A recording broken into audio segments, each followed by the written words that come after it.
It was supposed to be a calm evening flight from Chicago to Denver. The air outside was a gentle shade of purple, the sun setting behind the clouds, painting streaks of gold across the sky. Inside the aircraft, a soft hum filled the cabin. The lights were dimmed, creating a cozy glow that made everyone feel safe, relaxed, and far from the chaos of the world below. Passengers chatted quietly, exchanging smiles, sipping their drinks, flipping through magazines, or closing their eyes for a nap. It felt like an ordinary flight, routine, uneventful, predictable. No one could have guessed what the night was about to bring. In row 9, by the window, sat a quiet 12-year-old girl named Clara. She had her seatbelt fastened tight, her small hands resting on her lap. Her eyes, wide and curious, were fixed on the sky outside. She didn't move much, didn't talk, and didn't seem to belong to anyone around her. The seat beside her was empty. Flight attendants assumed maybe her parents were seated elsewhere, but no one ever came to check on her. She looked calm, too calm for a child flying alone. Her long brown hair fell neatly over her shoulders, and her pale face reflected the fading sunlight. Something about her presence felt still. The flight attendants moved through the aisles with practiced smiles. Anything to drink, they'd ask, leaning gently toward each passenger. But when one of them reached row 9, she paused. Clara didn't respond. The attendant tilted her head, unsure if the girl had heard her. "Sweetheart, would you like something to drink?" she asked again, her voice soft. Clara turned slowly, her eyes meeting the woman's. They were light gray, almost silver, and for a moment, the attendant froze. There was something unsettling about the way the girl looked through her, as if she wasn't really seeing her at all. "Oh, never mind," the attendant muttered, stepping back awkwardly. She forced a smile and continued down the aisle, brushing off the strange chill that had crept over her skin. Maybe the air conditioning was too strong, she thought. But deep down, she couldn't shake the feeling that something was off. At the front of the plane, in the cockpit, Captain Reynolds adjusted his headset. He was a veteran pilot, calm and confident, with over 20 years of experience. His co-pilot, Mason, was younger, sharp, focused, and meticulous. The sky was clear, the flight path smooth. Everything was perfect. But then, just as they reached cruising altitude, a flicker appeared on the radar. A tiny blip, faint but strange. Mason frowned. "Did you see that?" he asked. Reynolds squinted. "Probably just interference," he said, though his tone was uncertain. He tapped the screen, but the blip vanished. "It's gone," he added. Still, the unease lingered. A few minutes later, the captain reached for his intercom. "Ladies and gentlemen, we've reached our cruising altitude of 33,000 feet, he said, his voice calm and practiced. "We expect smooth skies for the duration of our flight. Sit back, relax, and enjoy the evening." The passengers murmured softly, settling in again. Everything returned to normal, at least for a while. But then, the captain's voice changed. It happened suddenly, during an ordinary cabin announcement. He was mid-sentence, but his tone dropped, uncertain. Flight attendants, could you?" He stopped. There was a long pause. The intercom crackled softly, and then silence. Passengers glanced at one another, confused. Some looked toward the cockpit, wondering what had happened. In the cockpit, Captain Reynolds was staring at the cabin monitor, a small black and white screen that showed the passenger area. His brow furrowed. "Mason," he said quietly, pointing. "Look at row 9. The co-pilot leaned in, squinting. "Yeah, what about it?" "She wasn't there before," Reynolds said. Mason frowned. "What do you mean?" "Who?" "The girl," the captain whispered. "Seat 9A. I checked the manifest earlier, there's no one booked in that seat." Mason blinked. "That can't be right. Maybe someone changed seats." "No," Reynolds said, shaking his head. "That seat's supposed to be empty." Both men stared at the screen. The small figure of a young girl sat perfectly still by the window, her head tilted just slightly, as if listening to something only she could hear. Her reflection in the glass shimmered faintly, catching the fading sunset. "Should we call the crew?" Mason asked. The captain hesitated. "Not yet. Maybe it's just a mistake." He adjusted the angle of the camera, but the feed flickered for a moment before clearing again. The girl hadn't moved an inch. Something about the stillness of her body made the captain's pulse quicken. He felt a cold bead of sweat run down his temple. Back in the cabin, the air seemed heavier. A subtle chill crept through the aisle. Some passengers began to notice. A man in row 8 rubbed his arms, whispering to his wife, "Do you feel that?" She nodded. "Yeah, It's freezing all of a sudden. A faint hum, almost like a distant echo, filled the air. It wasn't loud enough to identify but soft enough to make people shift uncomfortably in their seats. Clara didn't move. Her hands were now pressed against the window, her breath fogging the glass slightly. One of the attendants, Rachel, the same woman who'd tried to offer her a drink, walked by again, her heart pounding. She forced herself to stop at row 9. "Sweetheart, you doing okay?" she asked. Clara slowly turned her head. Her lips parted slightly, but no sound came out. Then she whispered, almost inaudibly, "He's coming." Rachel froze. "What did you say?" Clara didn't answer. She turned back to the window, her reflection blending with the dark clouds outside. Rachel stepped back, her chest tightening. She hurried to the back of the cabin, trying to shake off the fear curling in her stomach. She said something weird. She whispered to another attendant. Something about someone coming. "Probably just a scared kid," her colleague said, trying to stay calm. But Rachel couldn't stop thinking about those pale gray eyes. Meanwhile, in the cockpit, the captain's headset crackled. A faint voice, distorted, hollow, broke through. "Ghost, child." It was faint, like a whisper across static. Mason looked up sharply. "Did you hear that?" Reynolds nodded slowly, his hand trembling slightly as he adjusted the volume. "Say again," he asked, but the radio remained silent. Then the light above the cockpit door blinked, a signal from the cabin crew. Rachel's voice came through the intercom, shaky. "Captain, there's something strange in row 9. The girl, she's not responding." Reynolds and Mason exchanged a glance. The captain's mind raced. No one was booked there. How could she be on board? He grabbed the manifest again, scanning it quickly. Every name was accounted for, except one line. Seat 9A, listed as empty. Could this be some kind of prank? Mason asked, trying to rationalize it. But Reynolds didn't answer. His eyes were fixed on the screen again. The girl was gone. He blinked, leaned forward, adjusted the monitor, but the seat was empty. No sign of Clara, just a faint outline where her body had been, a shadow that shouldn't have been there. Then, over the intercom, a sound echoed through the entire cabin, a child's voice, soft and distant. "Don't let him land." Every passenger froze. The attendant stopped mid-step. The captain's hand hovered over the controls, his heart pounding. "Who's speaking?" he demanded. Static filled the line, followed by another whisper. "Closer this time. Please, don't land. It's not safe." The lights flickered once, then steadied. Outside, lightning illuminated the clouds, revealing a violent storm forming ahead, one that wasn't on the radar minutes ago. Reynolds' instincts kicked in. "We're changing course," he ordered. Mason nodded, his face pale. They pulled the aircraft higher, away from the growing storm. As they climbed, a blinding flash of lightning split the sky, just where they would have flown had they stayed on course. The instruments beeped in warning. It was too close. The passengers screamed, gripping their seats. But within seconds, the plane steadied again. The sky cleared almost instantly. The turbulence faded. Everyone breathed a shaky sigh of relief. When the plane finally landed safely in Denver, the crew and passengers were silent, shaken but alive. The captain unbuckled, still pale. Before leaving, he checked row 9. The seatbelt was fastened neatly. The window was fogged with a tiny handprint. He stared for a long time, his chest tight, unable to explain what he'd seen. Later, when they reviewed the flight manifest again, something strange appeared. A new line had been added under seat 9A, passenger, Clara Williams. The system showed a flight record, Flight 217, from Denver to Seattle, dated 3 years earlier. The flight had never landed, and the name of the only child on board that day was Clara Williams. Control, we have the pilot paused. His voice trembled slightly, his hand hovering over the radio switch. He leaned forward, staring through the cockpit glass into the narrow aisle that stretched down the plane. His heartbeat quickened. The hum of the engines, the soft glow of the instrument lights, the faint rustle of passengers behind him, everything suddenly felt distant. His throat was dry. He blinked twice, as if trying to clear his vision. He looked back again, his face pale. The faint reflection of the cabin shimmered in the cockpit window. There, through the narrow crack of the door's glass, he thought he saw her, just for a second, a small figure sitting motionless in row 9. Her face was turned toward the front of the plane, expression blank, eyes wide and empty.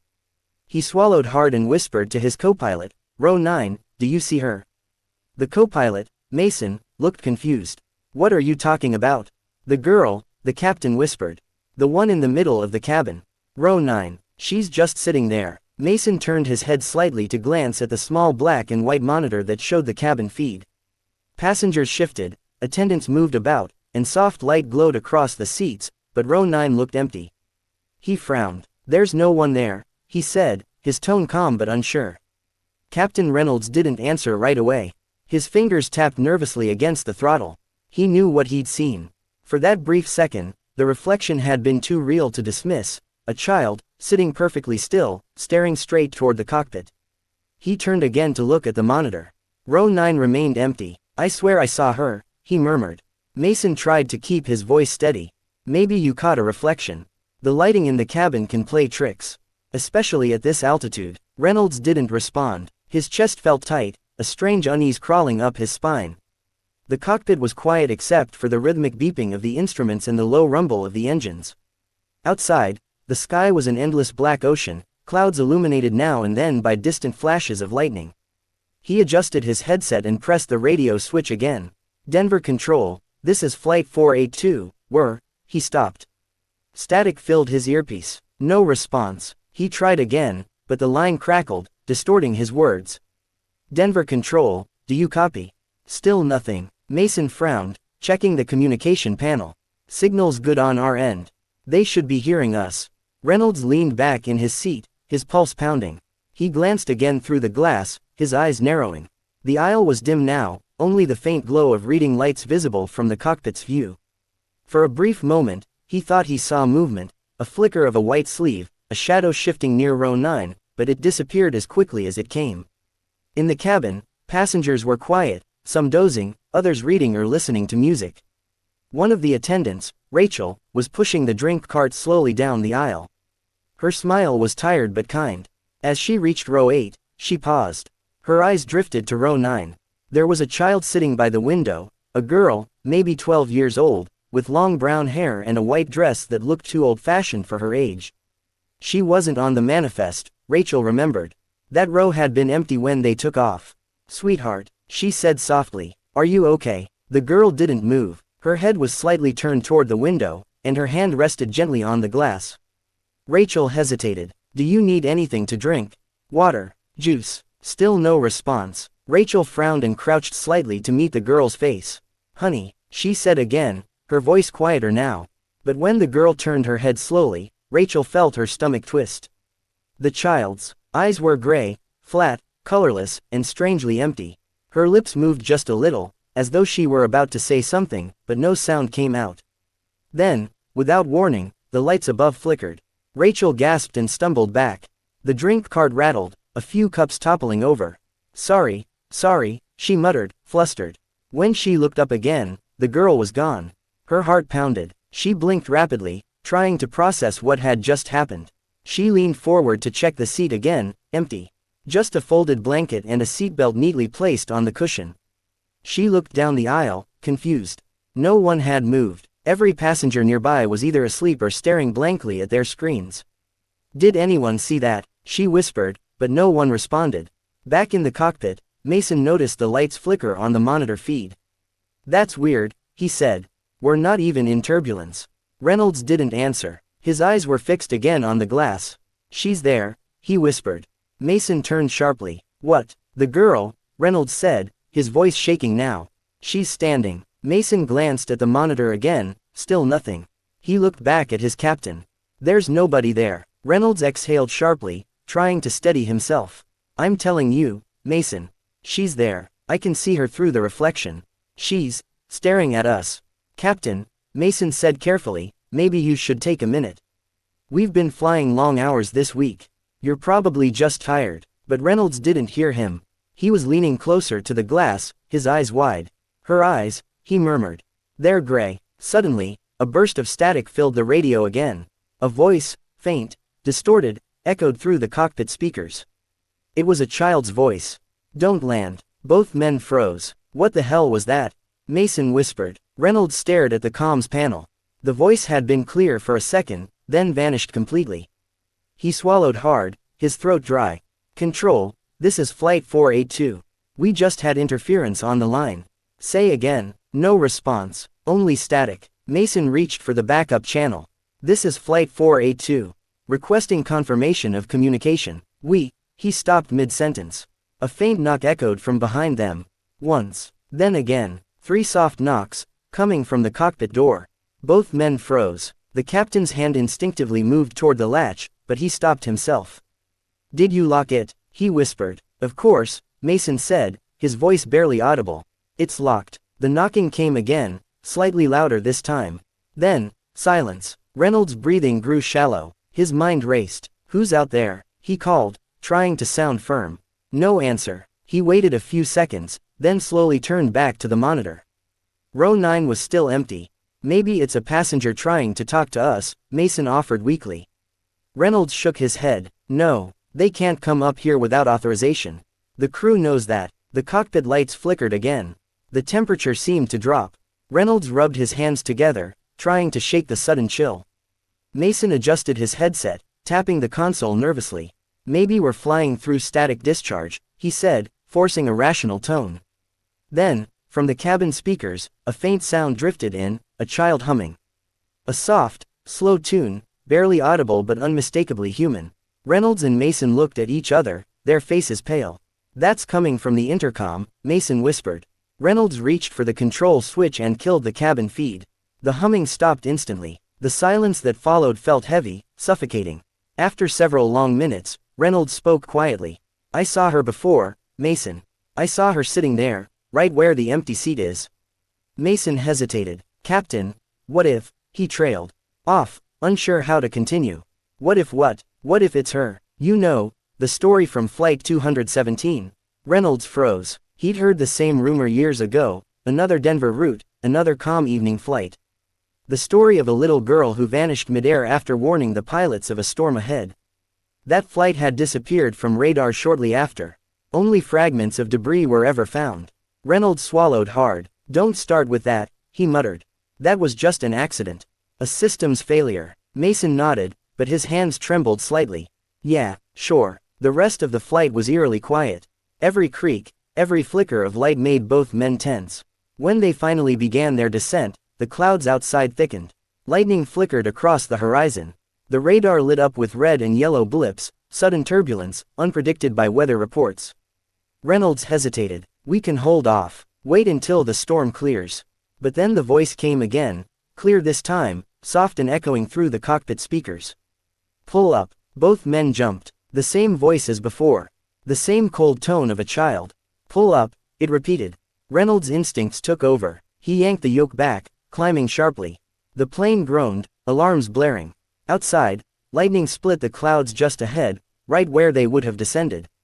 Mason's eyes widened. Jesus, if we'd gone down another 100 feet. They didn't finish the thought. The storm passed as quickly as it came. The radar cleared, and the turbulence faded. When they landed safely in Denver, both men were silent. After everyone disembarked, Captain Reynolds walked slowly through the cabin. He stopped at row 9. The seatbelt was buckled neatly. The window was cold to the touch. And there, faintly traced in the condensation, was the outline of a small handprint, too small to belong to any of the passengers aboard that night. He stood there for a long time, staring. Mason joined him, quiet. Neither said a word. They didn't need to. The next morning, when the crew reviewed the passenger manifest, seat 9A was still listed as empty. But at the bottom of the system log, a new line had appeared, time-stamped at 9:47 p.m., the exact moment Reynolds had seen the girl.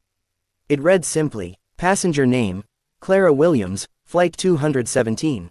And just like that, the file disappeared. The flight attendant walked down the aisle, her hands trembling slightly as she pushed the cart forward. The cabin lights had dimmed to a soft amber glow, and the hum of the engines filled the silence between the passengers, quiet conversations. She tried to steady her breathing, telling herself that she was overthinking things. Airplanes could be strange at night, shadows from the window, reflections from the overhead bins, tired eyes playing tricks. Still, something didn't feel right. Her name was Rachel, and she had been flying for 6 years. She'd seen everything, turbulence, medical emergencies, even panic attacks midair, but never anything like this. Every time she walked down the aisle, she felt it. A weight, like someone was watching her. Like a presence she couldn't name. And it always came from the same place, row 9. She paused again as she reached it. The soft glow from the overhead light flickered for just a second, then steadied. She looked down. Seat 9A was empty. Seat 9B was empty. The entire row was untouched. The seatbelts were crossed perfectly, the safety cards tucked neatly into the pockets. It looked as though no one had ever sat there. But that couldn't be right. She could have sworn, just minutes ago, she saw a little girl sitting there, staring out the window. She wasn't the only one. 2 passengers in row 8 had quietly asked earlier, is that little girl traveling alone? Rachel had smiled awkwardly, brushing it off. I'll check, she'd said. And now, here she was again, staring at an empty seat that felt anything but empty. A cold draft brushed against her arm. The hair on the back of her neck rose. She reached out a hesitant hand and touched the armrest. It was freezing, not cool from the air conditioning, ice cold, as though it had been sitting outside in the wind. She pulled her hand back quickly, her chest tightening. Then a whisper, soft, distant, floated past her ear. Please don't forget me. Rachel spun around, her heart leaping. The aisle behind her was empty. The passengers nearby looked half asleep, earbuds in, eyes closed. She blinked rapidly, her pulse racing. Get it together, she muttered under her breath. You're tired, that's all. She turned back to the seat. Still empty. Trying to shake the feeling, she forced herself to continue down the aisle. But with every step she took away from row 9, she felt a pull, like someone tugging at her uniform, urging her to look back. She didn't dare, not until she reached the back galley, where another attendant, Julia, was restocking the coffee supplies. Rachel's voice was shaky. Julia, did you see a little girl sitting in row 9? Julia frowned, confused. A girl? No, I didn't see any kid in that section. Why? Rachel swallowed hard. I did. At least, I thought I did. She was sitting by the window, staring out. But now the seat's empty. Completely empty. Julia laughed nervously. Maybe she went to the restroom. Rachel shook her head. No, I checked. I've checked 3 times. The restroom's empty, and the passenger list doesn't show any unaccompanied minors on board. Julia's face paled a little. You sure? Rachel nodded slowly. I even asked 2 people near her seat. They saw her too. Julia hesitated, glancing toward the dark aisle. You know what the pilots said earlier. They picked up some strange interference on the radio. Maybe it's just electrical static messing with the cameras or lights. Rachel forced a smile. Yeah, static. But deep down, she didn't believe it. At that moment, the intercom crackled softly. Rachel, this is the captain. Could you come to the cockpit for a moment? Her stomach dropped. On my way, she said, her voice barely steady. As she walked back up the aisle, she tried not to look toward row 9. But curiosity got the better of her. She glanced out of the corner of her eye, and froze. A little girl was sitting there again. Rachel stopped mid-step, her breath caught in her throat. The girl's face was half turned toward the window, her reflection faint in the glass. Her long brown hair fell over her shoulder. She looked so still, so fragile, her pale hands resting in her lap. But the most chilling part was her smile. A faint, sad smile, like she knew something no one else did. Rachel blinked once. The girl was gone. The seat was empty again. The lights flickered overhead. A faint murmur rose among the passengers, confused whispers, shifting bodies. Someone in row 10 muttered, I just saw her too. Rachel didn't stay to listen. She hurried to the cockpit, her hands trembling so badly she almost dropped her radio. When she opened the door, Captain Reynolds and Mason both turned toward her. Sir, she said quickly, I think there's something wrong in the cabin. Row 9 keeps disappearing. The captain interrupted quietly. His voice was pale, hollow. Rachel blinked. You know. Reynolds looked at her with haunted eyes. We've been watching the feed. He pointed to the small monitor mounted on the panel. The image showed the cabin, rows stretching back in black and white. For a brief second, there was movement in row 9, a flicker of a figure, but then the seat was empty again. She's there one moment, gone the next, Mason said softly. And every time she appears, the instruments spike for a second. Electrical interference, altitude fluctuation, then it settles again. Rachel stared at the screen, her heart pounding. Who is she? The captain took a long breath, his hands trembling slightly. I think I know, he said quietly. At least, I think I remember the story. He turned away from the controls and looked directly at Rachel. 3 years ago, there was another flight. Same route. Flight 217. Rachel's pulse quickened. I've heard of that one, she whispered. It disappeared mid-air, didn't it? Reynolds nodded. They never found the plane. Only fragments in the mountains weeks later. There was a family on board, a mother, father, and a little girl. She was sitting in row 9A. The air in the cockpit grew colder. Mason looked down at his hands. You're saying, that's her? Reynolds didn't answer right away. He just pointed again to the monitor. She's the same, ghost child from Flight 217. For a long moment, none of them spoke. The plane continued its smooth flight, the engine steady, the world outside dark and silent. But inside, the air felt thick, charged, like before a storm. Rachel's throat was dry. What does she want? She whispered. Reynolds' gaze lingered on the monitor. Maybe she's trying to warn us, he said softly. As if on cue, the cockpit lights flickered. The radar beeped sharply, showing a sudden pocket of turbulence ahead, one that hadn't been there seconds ago. Mason adjusted the controls, his voice tense. That came out of nowhere. Rachel turned to leave, but before she reached the door, a soft, distant sound came through the intercom, a young girl's voice, faint but clear. Don't let him land. Rachel froze. Her blood ran cold. She looked at the captain, whose face had gone white. Did you hear that? She whispered. He nodded slowly. Outside the window, a flash of lightning illuminated the horizon. The clouds ahead churned violently, lightning webbing across the sky. The radar now glowed red. Reynolds' hands moved quickly over the controls. We're diverting course, he said firmly. The plane banked slightly to the left, rising above the storm. Passengers gasped softly as the turbulence rocked the cabin. Rachel held onto the doorframe, her eyes fixed on the storm through the cockpit. Glass. Altitude holding steady, Mason said after a few tense seconds. Looks like we avoided it. Reynolds exhaled slowly. If we'd stayed on that path, he didn't finish the sentence. They all knew what he meant. The turbulence faded, the sky cleared, but the silence that followed was heavier than before. Rachel glanced once more at the monitor. Row 9 was empty again. But this time, there was something on the seat, something that hadn't been there before. A small, white ribbon. Rachel's breath caught. She had seen it earlier, tied in the girl's hair. Reynolds stared at it, his expression unreadable. She's gone, he murmured. At least for now. Rachel nodded faintly. Do you think she'll ever stop coming back? The captain didn't look up. His eyes were distant, full of something between sorrow and disbelief. Not until someone remembers her, he said softly.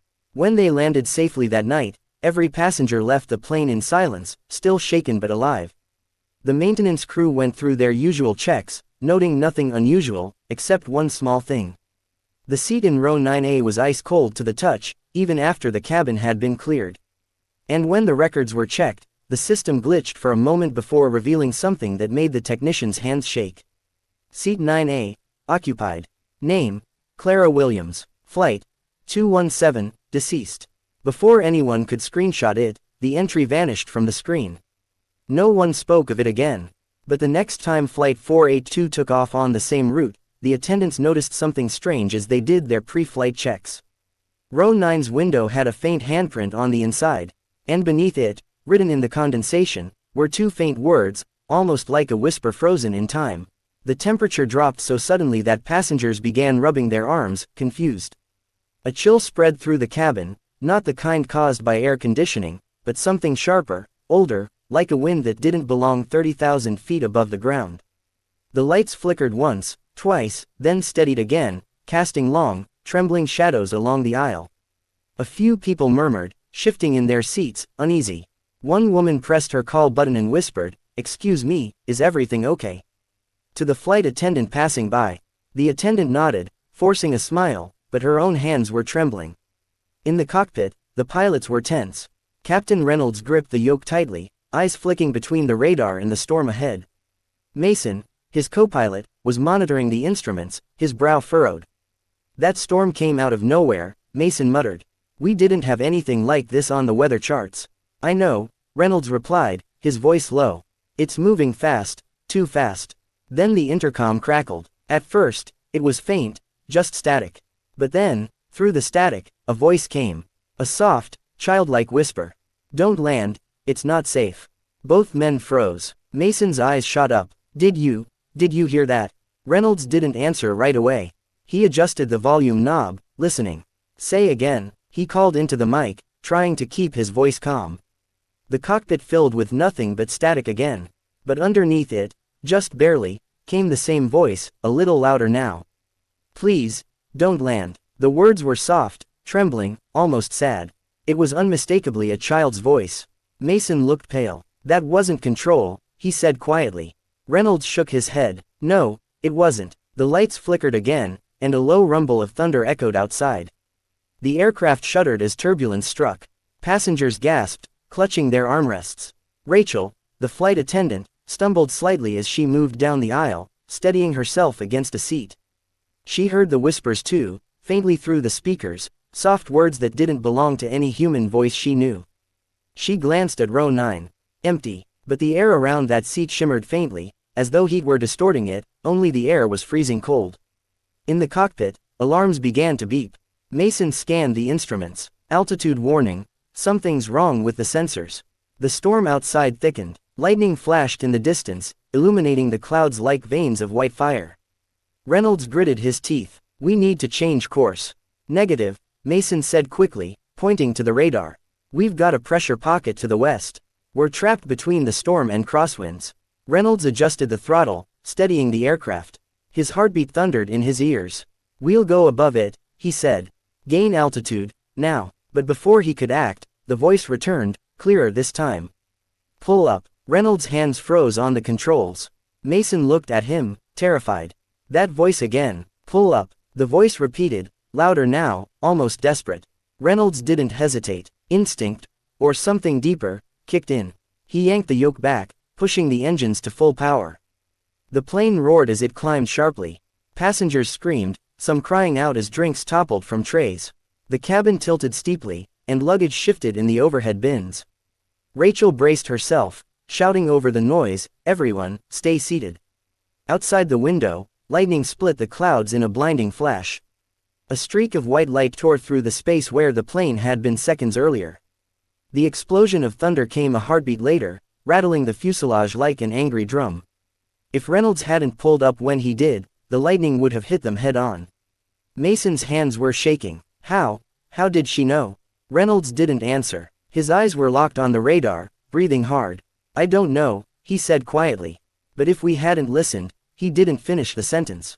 The turbulence lasted another 2 minutes, violent and relentless, before easing into a smooth glide.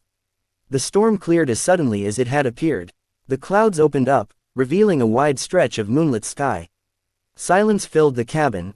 No screams, no cries, just the dull hum of the engines and the heavy breathing of people realizing they were still alive. Rachel moved slowly down the aisle, checking on passengers.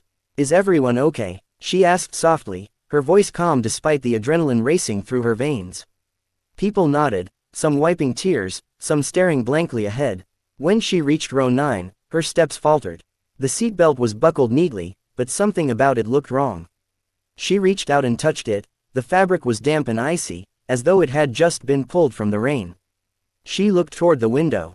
A faint handprint marked the glass, small and delicate. And there, on the seat cushion, lay a folded piece of paper.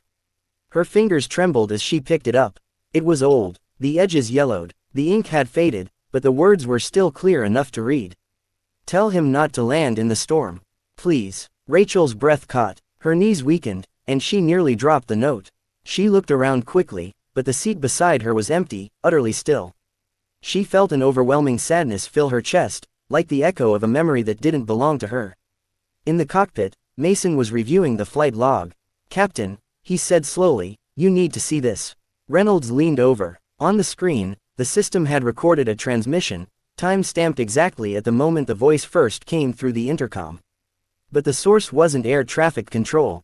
It wasn't internal communications either. The system listed it as, unknown signal, archived frequency, flight 217. Reynolds stared. His lips moved but no words came. Mason whispered, that's the same number, the flight that went missing 3 years ago. Reynolds felt his stomach twist. Check the manifest again, he said, his voice hoarse. When the plane finally landed safely in Denver, emergency crews were waiting. The passengers cheered and clapped, crying and hugging, unaware of what had really happened. They thought it was just turbulence, a close call with lightning, nothing more. But inside the cockpit, the two men sat in silence, their faces pale. Investigators arrived within the hour to review the data. They asked questions, checked flight paths, weather patterns, black box records. Everything appeared normal, except one thing. The system logs had an anomaly, a small but undeniable entry under passenger communications. Seat 9A, signal source active, voice detected. The timestamp matched the moment of the child's warning. An investigator frowned. There wasn't a child listed in row 9, he said, scrolling through the manifest. In fact, those seats were unassigned. Reynolds said nothing. Mason just stared at his hands. When the passengers had all disembarked, Rachel walked quietly back into the now empty cabin. The lights were low, the air silent. She stopped at row 9, her heart pounding. The handprint on the window was gone, but the seat was still icy cold. She ran her fingers along the fabric one last time and whispered, "Thank you."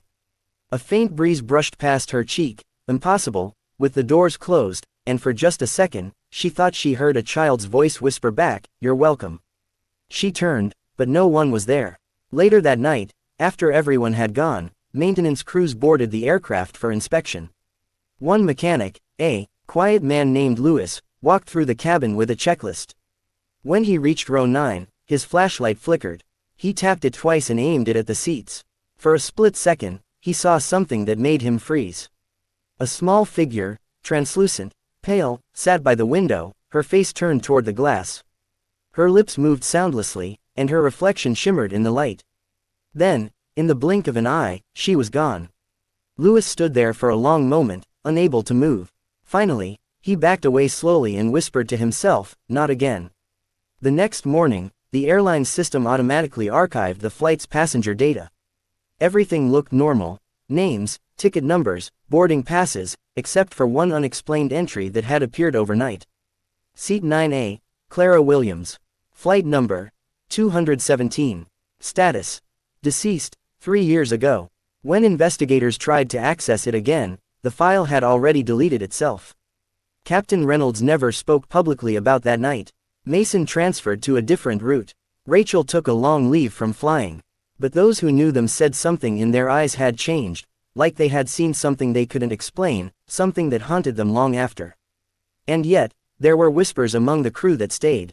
Sometimes, on quiet evening flights over the same route, the temperature would drop without warning.